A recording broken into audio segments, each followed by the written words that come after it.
10 years ago this day, the tri-state was on the mat. The November 6, 2005 tornado, the monster produced by a cocktail mix of 80-degree temperatures and a cold front, invaded our communities while many of us were sleeping. Some went to bed thinking it would be a night of thunderstorms and no more. It was not. Tonight, my special series, 10 Years Then and Now. I meet with a fellow journalist who was there doing his job, but ended up in a much different role. I could hear somebody screaming for help. Help is gone. That's when I decided to come on in.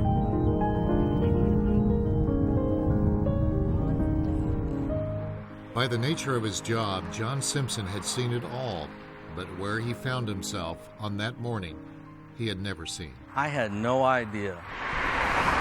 En route to Ellis Park, badly damaged by the tornado, John knew a tragic story was unfolding not far away, just to the northeast. The tornado pummeled the Eastbrook Mobile Home Park. John was on the interstate. He pulled over. He found only one way to get to the scene. I hopped over the guardrail, walked through briars that were about this tall, and ended up here, and I could tell the scream was coming just from over there. It was dark as could be out here.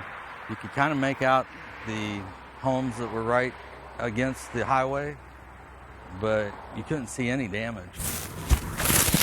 He slowly made his way by foot throughout the bramble off the highway. I remember the thickets were kind of chewing me up. They were hitting my legs. I was trying to use my feet to push them down and make a path. It was kind of brutal, really, getting through the thickets. He finally arrived at the scene. It was just too late to get out. Upside down in chaos. Can you wiggle your toe? Only occasional lightning strikes provided split-second glances, like the one that in an instant captured the monster bearing down on Eastbrook. It's what John did not see that he will never forget. I couldn't understand why there weren't first responders coming down to where we were, and now I know that they were overwhelmed.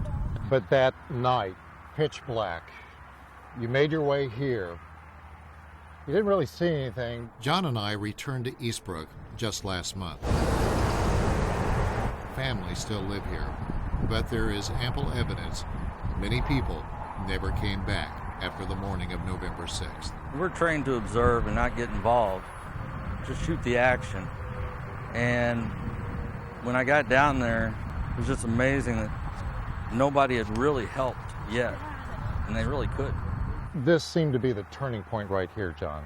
When I rounded this corner, I saw a flattened home right over here. And I could hear Christy yelling from it. What was she saying? Just help me, help me, just over and over.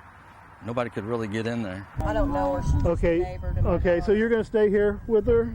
Her name, Christy Nolan. She was needing immediate help, as did so many. She was framed up perfectly in the double door, just laying right in the middle, screaming for help. There was a lot of people out here that were residents, but they were in their night clothes and really couldn't get up there. We walked to one of the many concrete pads that remain empty, not far from the scene that was about to unfold in front of John and others. Nolan was trapped. I resisted helping as long as I could. I don't have the training really to deal with these people. So I waited as long as I could, but nobody came down until we had one firefighter show up. Awake? Yeah, she's awake. John Simpson then made a decision. A journalist, a storyteller, became an emergency responder. All right, ready for the door? We're going to bring it right. That was one of the toughest things I ever did as a photographer. You're at the shoot of a lifetime, and you hand your camera off to someone else so you can help. I need a man on the door. I didn't know if I'd get the shot or not, but at that point it didn't really matter. Somebody needed to help them, and there wasn't anyone else there to do it. There was a camaraderie between all of us. We went into rescue mode, we went into work. I didn't know any of those people, but it all felt like we had been working together for a long time. we worked as a team to get people out. Simpson and perfect strangers got to work, getting her to the emergency help she needed. I know that's tough for you to watch.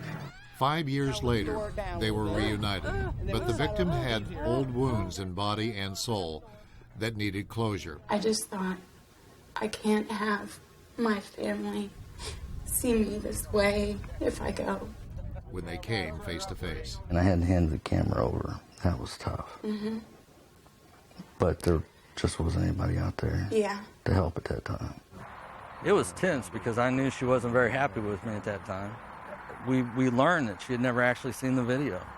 She had just heard about it and was mad at the world, is what she told me. Put her on the path. That'd be the best. She was mad about everything, mad that she had been hurt. She suffered a lot of pain with her injuries. And when we sat down and watched it together, she started to understand. John, exhausted by the time nightfall returned, slept well that night. But I will tell you, for the next 2 weeks, every night I was back in this trailer park. Dreamed about it every night for 2 weeks.